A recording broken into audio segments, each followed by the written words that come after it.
Salutations à toi qui regarde ce message aujourd'hui. Avant d'aller plus loin, prends quelques secondes pour soutenir cette mission. Abonne-toi à la chaîne, active la cloche pour ne manquer aucun message de réveil, et écris dans les commentaires ces mots simples mais puissants: Seigneur, réveille mon cœur. Ce geste peut sembler petit, mais il crée une communauté de foi, une génération qui se lève ensemble. Et si tu ressens que ce message peut toucher quelqu'un autour de toi, n'hésite pas à le partager. Je t'invite aussi à rester avec moi jusqu'à la fin de cette vidéo, car ce que nous allons découvrir aujourd'hui pourrait éclairer des questions profondes que beaucoup de croyants se posent en silence. Maintenant, écoute attentivement. Et si je te disais qu'en ce moment même, quelque chose de profond est en train de se produire dans le monde spirituel? Pas dans un seul pays, pas dans une seule église, mais partout sur la terre. Il se passe quelque chose que beaucoup ressentent sans forcément pouvoir l'expliquer avec des mots. Des hommes et des femmes commencent à ressentir une agitation intérieure. Une sorte d'appel silencieux mais puissant. Une impression que Dieu est en train de faire quelque chose de nouveau. Certains ressentent soudainement un désir inattendu de prier. D'autres commencent à lire la Bible avec une soif qu'ils n'avaient jamais connue auparavant. Certains réalisent que les choses du monde qui les occupaient autrefois ne remplissent plus leur cœur.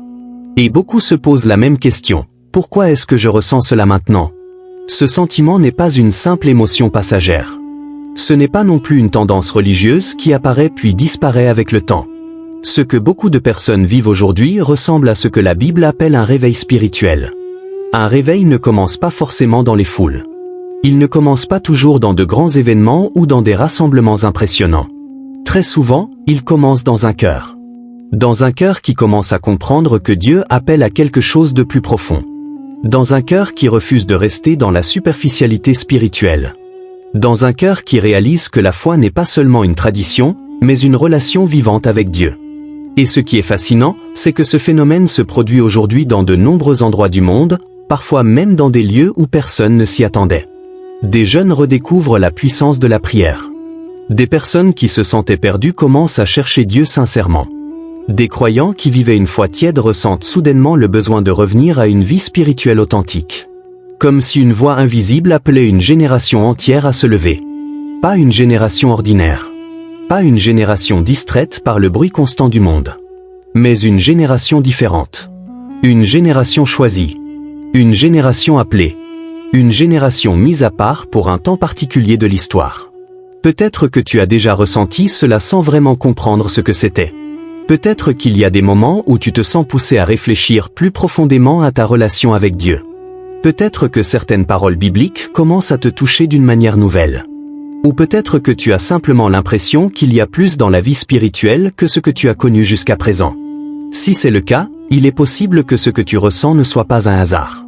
Dans toute l'histoire biblique, lorsque Dieu prépare quelque chose d'important, il commence toujours par réveiller des cœurs. Avant les grandes transformations spirituelles, il y a toujours eu un appel. Un appel discret, parfois presque imperceptible, mais qui devient de plus en plus clair pour ceux qui prennent le temps d'écouter. Et aujourd'hui, beaucoup de personnes commencent à se rendre compte que cet appel est réel. Mais cela nous amène à une question essentielle. Une question personnelle. Une question qui mérite d'être posée avec sincérité.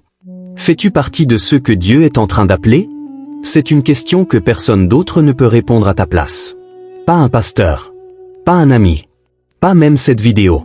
Mais ce que nous allons explorer ensemble dans les prochaines minutes pourrait t'aider à discerner quelque chose d'important. Car la Bible révèle plusieurs signes qui apparaissent lorsque Dieu commence à réveiller une génération. Des signes spirituels. Des changements dans les cœurs. Des transformations dans la manière dont les gens cherchent Dieu.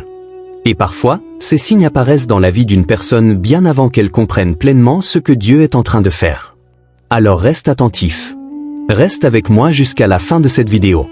Parce qu'il est possible que, pendant que tu écoutes ces paroles, tu réalises que ce message ne parle pas simplement d'une génération en général. Mais qu'il parle peut-être de toi. Message principal 1. Dieu a toujours réveillé une génération dans les temps critiques. Lorsque l'on observe attentivement toute l'histoire biblique, un principe puissant apparaît. Ce principe n'est pas un simple détail théologique, mais un modèle que Dieu répète encore et encore à travers les générations. Dieu intervient toujours lorsque l'obscurité semble gagner du terrain.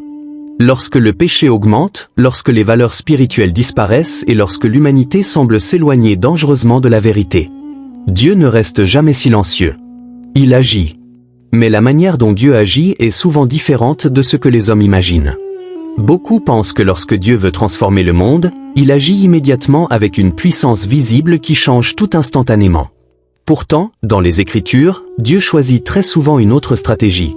Il commence par réveiller une personne, puis une génération. Avant les grands mouvements spirituels, il y a toujours eu des cœurs réveillés. Prenons l'exemple de Noé. La Bible décrit l'époque de Noé comme une période où la corruption morale et spirituelle avait atteint un niveau extrême. Les pensées des hommes étaient constamment tournées vers le mal. La violence remplissait la terre, et la relation entre l'humanité et Dieu semblait presque totalement brisée. Mais au milieu de cette génération corrompue, la Bible dit quelque chose de remarquable. Noé trouva grâce aux yeux de Dieu. Noé n'était pas un roi puissant. Il n'était pas un chef militaire.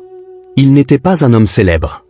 C'était un homme ordinaire, mais avec un cœur sensible à Dieu. Et c'est précisément ce que Dieu recherche lorsque les temps deviennent sombres. Des cœurs qui restent fidèles même lorsque tout le monde s'éloigne. Dieu a parlé à Noé et lui a confié une mission qui semblait presque impossible. Construire une arche alors que personne autour de lui ne comprenait ce qu'il faisait. Imagine la pression qu'il devait ressentir. Les moqueries, les critiques, l'incompréhension. Mais Noé a obéi. Et par son obéissance, Dieu a préservé l'humanité. Ce modèle se répète encore avec Moïse. Des siècles plus tard, le peuple d'Israël se trouvait en esclavage en Égypte. Pendant des générations, ils ont vécu sous l'oppression, sans espoir apparent de liberté. Mais Dieu n'avait pas oublié son peuple. Au moment précis où l'histoire semblait bloquée, Dieu a appelé un homme qui vivait dans le désert, Moïse.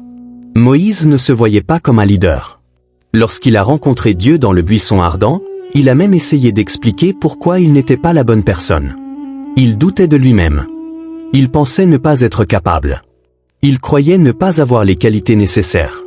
Mais Dieu ne regarde pas les limitations humaines comme les hommes le font. Dieu voit ce que quelqu'un peut devenir lorsqu'il répond à son appel. Moïse est devenu l'instrument que Dieu a utilisé pour libérer toute une nation. Puis viennent les prophètes. Lorsque Israël s'éloignait de Dieu, lorsque l'idolâtrie envahissait le peuple et que la justice disparaissait, Dieu faisait surgir des voix prophétiques. Ésaïe, Jérémie, Ézéchiel, Élie. Ces hommes n'étaient pas populaires. Leur message dérangeait. Ils parlaient de repentance, de retour à Dieu, de transformation du cœur. Mais leur voix était nécessaire pour rappeler la vérité. Et puis, au moment où l'histoire humaine semblait plongée dans une obscurité spirituelle profonde, Dieu a envoyé la lumière la plus puissante, Jésus-Christ. La venue de Jésus n'était pas un événement isolé. Elle était l'accomplissement d'un plan divin préparé depuis des générations. À travers Jésus, Dieu n'a pas seulement réveillé une génération. Il a ouvert un chemin de salut pour toute l'humanité. Mais même dans le ministère de Jésus, on retrouve le même principe. Dieu agit à travers des personnes ordinaires. Les disciples n'étaient pas des élites religieuses. Ils étaient pêcheurs, collecteurs d'impôts, hommes simples. Pourtant, ces hommes ordinaires sont devenus les instruments à travers lesquels l'Évangile s'est répandu dans le monde entier. Cela nous montre quelque chose de très important. Lorsque Dieu veut transformer une époque, il commence souvent par transformer des personnes ordinaires. Et aujourd'hui, ce principe n'a pas changé. Lorsque l'obscurité semble augmenter dans le monde, Dieu ne se retire pas. Au contraire, c'est souvent le moment où il commence à réveiller une nouvelle génération. Les signes d'un réveil spirituel mondial. Si tu prends un moment pour observer attentivement ce qui se passe dans notre époque, il devient difficile d'ignorer certains changements spirituels. À première vue, beaucoup de personnes pensent que le monde s'éloigne de plus en plus de Dieu. Et il est vrai que dans de nombreux endroits, la foi semble affaiblie. Mais en même temps, un autre phénomène se produit. Un phénomène plus discret, mais très réel. De plus en plus de personnes commencent à chercher Dieu avec sincérité. Ce mouvement ne se limite pas à un seul pays. Il ne se limite pas non plus à une culture particulière. Partout, des hommes et des femmes ressentent une soif spirituelle nouvelle. Certains redécouvrent la Bible après des années d'indifférence. D'autres commencent à prier alors qu'ils n'avaient jamais vraiment prié auparavant. Des jeunes, parfois très éloignés de la religion traditionnelle, commencent à poser des questions profondes sur Dieu, la vérité et le sens de la vie. Ce phénomène correspond à ce que la Bible a annoncé il y a des siècles. Dans le livre des Actes, il est écrit « Dans les derniers jours, dit Dieu, je répandrai de mon esprit sur toute chair. » Cette promesse parle d'un moment où l'action du Saint-Esprit toucherait différentes générations, différentes cultures et différents peuples. Et beaucoup de croyants pensent que nous vivons actuellement une période où cette promesse commence à se manifester d'une manière particulière. Un réveil spirituel ne ressemble pas toujours à ce que les gens imaginent. Parfois, il ne commence pas avec de grands rassemblements spectaculaires. Il commence souvent dans des lieux très simples, dans une chambre où quelqu'un prie seul, dans un cœur qui décide de revenir à Dieu, dans une conversation où quelqu'un parle de Jésus avec sincérité. Le réveil spirituel se manifeste aussi par une soif de vérité. Beaucoup de personnes commencent à se poser des questions profondes. Qu'est-ce que la vérité? Que dit réellement la Bible? Quel est le plan de Dieu pour notre génération? Cette recherche montre que quelque chose est en train de se réveiller dans les consciences. Le Saint-Esprit agit souvent de manière silencieuse mais puissante. Il touche les cœurs. Il convainc les consciences. Il attire les personnes vers Dieu. Et parfois, ce processus commence simplement par une vidéo, un message, une conversation ou une parole qui semble arriver au bon moment. Peut-être que ce que tu entends maintenant fait partie de ce processus. Les personnes que Dieu choisit pour le réveil, une des idées les plus répandues dans le monde religieux est que Dieu utilise principalement des personnes extraordinaires. Des leaders connus. Des prédicateurs célèbres. Des personnes qui semblent déjà fortes spirituellement. Mais lorsque l'on lit attentivement la Bible, on découvre une réalité très différente. Dieu choisit souvent les personnes que personne n'aurait choisies. Prenons l'exemple de David. Avant de devenir roi d'Israël, David était un simple berger. Il passait ses journées dans les champs, loin des regards du public. Même lorsque le prophète Samuel est venu chez son père pour oindre le futur roi, David n'a même pas été invité au début. Son propre père pensait que ses frères étaient plus impressionnants. Mais Dieu a dit quelque chose de profond à Samuel, l'homme regarde à l'apparence, mais Dieu regarde au cœur. David avait un cœur sensible à Dieu. Il aimait adorer. Il aimait prier. Il avait une confiance profonde en Dieu même lorsqu'il affrontait des défis impossibles. C'est ce cœur que Dieu a choisi. Les disciples de Jésus représentent un autre exemple. Jésus aurait pu choisir les érudits religieux les plus respectés de son époque. Mais il a choisi des pécheurs. Des hommes simples. Des personnes que la société ne considérait pas comme des leaders spirituels. Et pourtant, ces hommes ont changé l'histoire. Pourquoi? Parce qu'ils étaient disponibles. Ils ont accepté de suivre Jésus. Ils ont accepté d'apprendre. Ils ont accepté d'être transformés. Et c'est exactement ce que Dieu cherche encore aujourd'hui. Dieu ne cherche pas des personnes parfaites. Il cherche des cœurs ouverts. Des personnes prêtes à dire, « Seigneur, utilise ma vie ». Peut-être que tu penses que ta vie est trop ordinaire. Peut-être que tu penses que tu n'as pas les qualités nécessaires pour être utilisé par Dieu. Mais l'histoire biblique montre que Dieu aime transformer l'ordinaire en extraordinaire. Et parfois, les personnes que Dieu choisit pour participer à un réveil spirituel sont précisément celles qui ne s'y attendaient pas du tout. Pourquoi certaines personnes ressentent un appel spirituel intense? Il arrive parfois dans la vie d'une personne un moment difficile à expliquer. Rien d'extérieur ne semble avoir changé de manière spectaculaire, et pourtant, à l'intérieur, quelque chose commence à bouger. Un sentiment étrange mais profond. Comme si une voix silencieuse appelait ton cœur à quelque chose de plus grand. Peut-être que tu as déjà vécu cela. Un jour, tu te retrouves à réfléchir davantage à Dieu. Pas simplement comme une idée religieuse ou une tradition familiale, mais comme une réalité vivante. Tu ressens soudainement une soif de comprendre les Écritures. Des passages bibliques que tu avais peut-être entendus auparavant commencent à prendre un sens nouveau. Les mots semblent toucher ton cœur d'une manière inattendue. Et dans le même temps, certaines choses qui occupaient autrefois ton attention commencent à perdre de leur importance. Des distractions qui semblaient essentielles paraissent soudainement superficielles. Les plaisirs du monde, qui promettaient satisfaction et sens, laissent parfois un vide difficile à ignorer. Cette expérience peut surprendre. Certaines personnes essaient même de l'ignorer, pensant qu'il s'agit simplement d'une phase passagère. Mais pour beaucoup, ce sentiment revient encore et encore, comme une invitation persistante. La Bible montre que ce genre d'expérience n'est pas nouveau. À travers l'histoire biblique, Dieu a souvent commencé son œuvre en éveillant le cœur d'une personne avant de transformer des communautés entières. Avant que de grandes missions spirituelles ne commencent, il y a presque toujours un moment où Dieu touche un cœur en profondeur. Prenons l'exemple de Samuel. Dans son enfance, Samuel vivait dans le temple, mais il ne comprenait pas encore pleinement la voix de Dieu. Une nuit, il entendit quelqu'un l'appeler. Pensant que c'était le prêtre Élie, il se leva pour aller le voir. Mais Élie n'avait pas appelé. La même chose se produisit plusieurs fois. Finalement, Élie comprit que Dieu était en train d'appeler Samuel. Ce moment marque le début d'une vie prophétique qui allait influencer toute la nation d'Israël. L'appel commence souvent de manière simple. Une impression intérieure.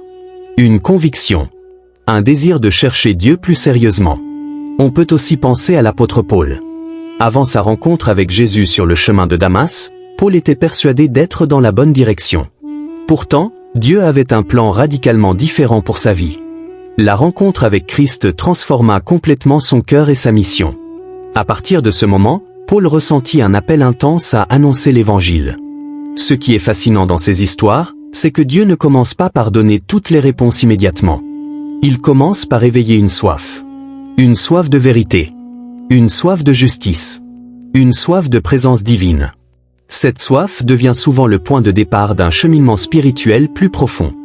Dans beaucoup de cas, cet appel intérieur pousse une personne à prier davantage, à chercher des enseignements bibliques, ou à réfléchir sérieusement à sa relation avec Dieu. Certaines personnes décrivent cette expérience comme un réveil de la conscience spirituelle. Comme si quelque chose à l'intérieur se mettait soudainement en mouvement. Et si cette expérience t'est familière, il est possible qu'elle ne soit pas simplement le fruit du hasard. Dans la perspective biblique, Dieu agit souvent en préparant les cœurs avant de confier des responsabilités spirituelles. Dieu commence toujours par réveiller un cœur, avant de réveiller une nation. Les grands mouvements spirituels de l'histoire ont presque toujours commencé par des individus qui ont répondu à cet appel intérieur. Des hommes et des femmes qui ont décidé de chercher Dieu sérieusement, parfois dans la solitude et la prière, avant que leur influence ne touche d'autres personnes. Le réveil spirituel n'est pas seulement un événement collectif. C'est un processus qui commence à l'intérieur d'une personne. Le danger de rester dans la tiédeur spirituelle cependant, lorsqu'un appel spirituel se présente, il existe plusieurs façons d'y répondre. Certaines personnes choisissent de suivre cet appel. Elles décident d'approfondir leur relation avec Dieu, de chercher la vérité et d'ajuster leur vie en conséquence. Mais d'autres personnes ressentent cet appel et l'ignorent. C'est ici qu'apparaît l'un des dangers spirituels les plus subtils et les plus répandus, la tiédeur spirituelle. La tiédeur ne signifie pas nécessairement un rejet complet de Dieu. Au contraire, elle se manifeste souvent dans une forme de foi superficielle.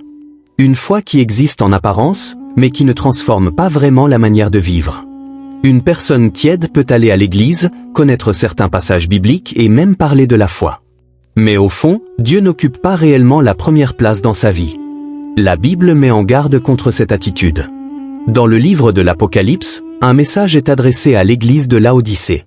Dieu y décrit une condition spirituelle particulière, ni froide, ni fervente. Tiède. Cette image est puissante. L'eau tiède ne rafraîchit pas et ne réchauffe pas non plus. Elle manque de force, de vitalité. La tiédeur spirituelle ressemble à cela. Elle crée une illusion de sécurité. On pense être proche de Dieu, mais la relation reste distante. Les priorités du monde continuent de dominer. La prière devient rare ou mécanique. La lecture de la Bible devient occasionnelle. Les décisions de vie ne sont pas vraiment guidées par la volonté de Dieu. Le problème avec la tiédeur n'est pas seulement qu'elle affaiblit la foi individuelle. Elle empêche aussi le réveil spirituel de se produire. Car le réveil exige un engagement sincère. Il exige un cœur qui choisit activement de suivre Dieu. Dans les moments critiques de l'histoire biblique, les personnes qui ont participé aux grandes transformations spirituelles étaient celles qui avaient pris une décision claire. Josué a déclaré devant le peuple, « Moi et ma maison, nous servirons l'Éternel. » Élie a confronté Israël avec une question directe, « Jusqu'à quand boiterez-vous entre deux opinions ?» Ces paroles rappellent que la foi ne peut pas rester indéfiniment dans une zone neutre. À un moment donné, chaque personne doit décider de la direction qu'elle veut prendre. La tiédeur peut sembler confortable à court terme, mais elle empêche une relation profonde avec Dieu. Et lorsqu'une génération entière tombe dans la tiédeur, la voix de la vérité devient plus difficile à entendre.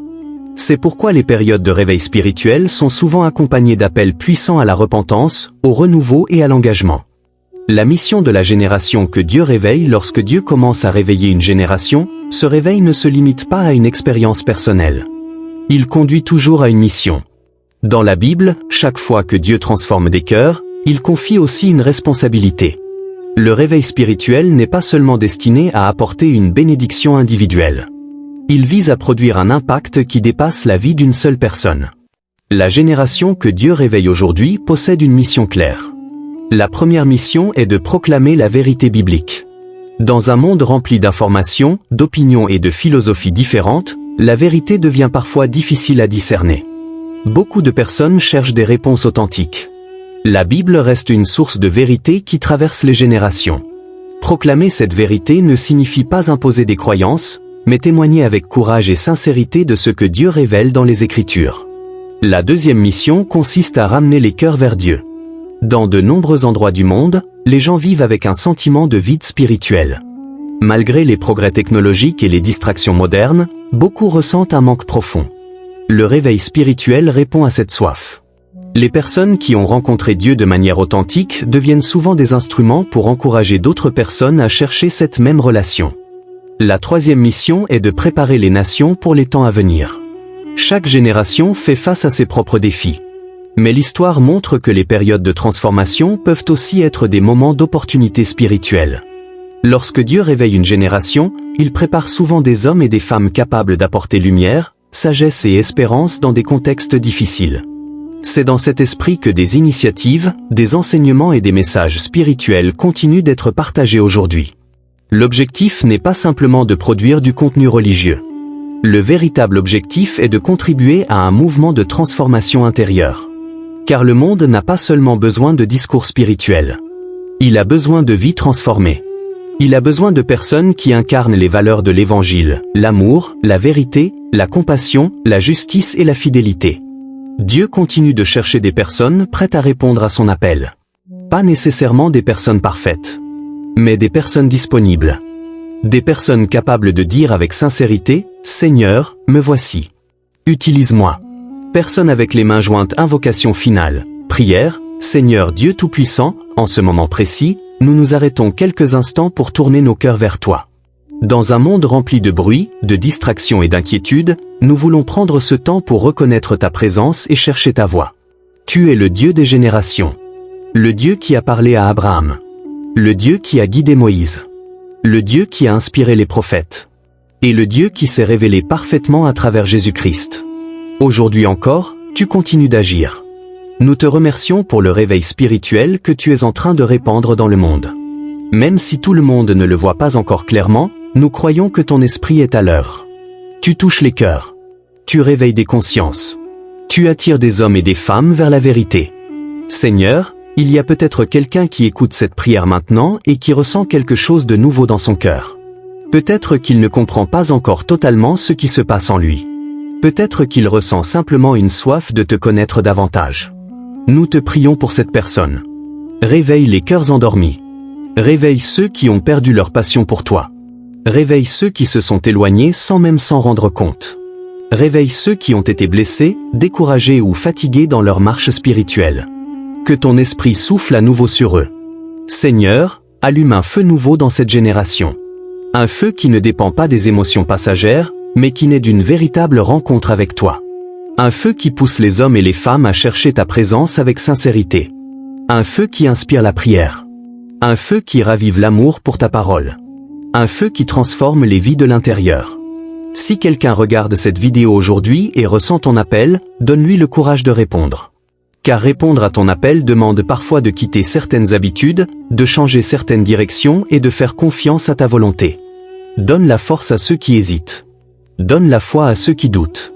Donne la persévérance à ceux qui veulent te suivre mais qui se sentent faibles. Seigneur, remplis-les de ton esprit. Que ton Esprit Saint apporte sagesse, discernement et paix. Qu'il éclaire leurs décisions et qu'il leur montre le chemin que tu as préparé pour eux. Guide leurs pas. Dans les moments d'incertitude, sois leur direction. Dans les moments de peur, sois leur assurance. Dans les moments de fatigue, sois leur force. Seigneur, fais d'eux des instruments de transformation pour les nations. Utilise leur voix pour apporter la vérité. Utilise leurs actions pour manifester ton amour. Utilise leurs témoignages pour encourager ceux qui cherchent la lumière. Que leur vie devienne un reflet de ta grâce. Que ta lumière brille dans les ténèbres. Dans un monde où beaucoup se sentent perdus, que ta vérité éclaire les chemins. Dans un monde rempli d'inquiétude, que ta paix remplisse les cœurs. Dans un monde où l'espoir semble parfois fragile, que ta présence rappelle à chacun que tu es toujours à l'heure. Seigneur, bénis chaque personne qui écoute cette prière. Bénis leur famille. Bénis leur vie spirituelle. Bénis les décisions qu'ils prendront à partir d'aujourd'hui. Et que ce moment ne soit pas simplement une écoute de plus, mais le début d'une transformation profonde. Nous te confions tout cela avec foi et humilité. Au nom puissant de Jésus-Christ. Amen. Il y a des moments dans la vie où un message semble arriver exactement au moment où nous en avons besoin. Un message qui ne ressemble pas à une simple information, mais plutôt à une invitation. Peut-être que cette vidéo est simplement une vidéo parmi beaucoup d'autres pour certaines personnes. Mais pour d'autres, elle peut représenter un moment particulier. Un moment de réflexion. Un moment où quelque chose commence à bouger à l'intérieur. Car il arrive souvent que Dieu parle d'une manière simple mais profonde. Pas toujours à travers des événements spectaculaires, mais parfois à travers des paroles qui touchent le cœur au bon moment. Peut-être que ce message n'est pas arrivé dans ta vie par hasard. Peut-être que tu es tombé sur cette vidéo sans vraiment savoir pourquoi. Peut-être que tu naviguais simplement sur ton téléphone ou ton ordinateur, sans chercher spécifiquement ce type de contenu. Et pourtant, tu es encore en train d'écouter ces paroles. Il est possible que quelque chose dans ce message ait résonné avec ton cœur. Une idée, une phrase, ou peut-être simplement la sensation que Dieu veut te rappeler quelque chose d'important. La vérité est que les grands changements spirituels commencent rarement de manière spectaculaire. Le réveil ne commence pas toujours dans des foules immenses ou dans des événements historiques. Très souvent, il commence dans un cœur. Un cœur qui commence à réfléchir. Un cœur qui commence à chercher. Un cœur qui commence à désirer quelque chose de plus profond. Et lorsque ce processus commence, il peut progressivement transformer toute une vie. Beaucoup de personnes qui ont marqué l'histoire spirituelle n'avaient pas prévu de le faire. Elles ont simplement répondu à un moment particulier où Dieu a touché leur cœur. Elles ont pris une décision. La décision de chercher Dieu avec sincérité. La décision de vivre leur foi avec authenticité. La décision de ne plus rester dans une relation superficielle avec lui. Et cette décision a tout changé. Peut-être que tu te trouves aujourd'hui à un moment similaire. Peut-être que Dieu essaie de réveiller quelque chose en toi. Pas nécessairement pour faire de toi une personne célèbre ou visible, mais pour transformer ta relation avec lui.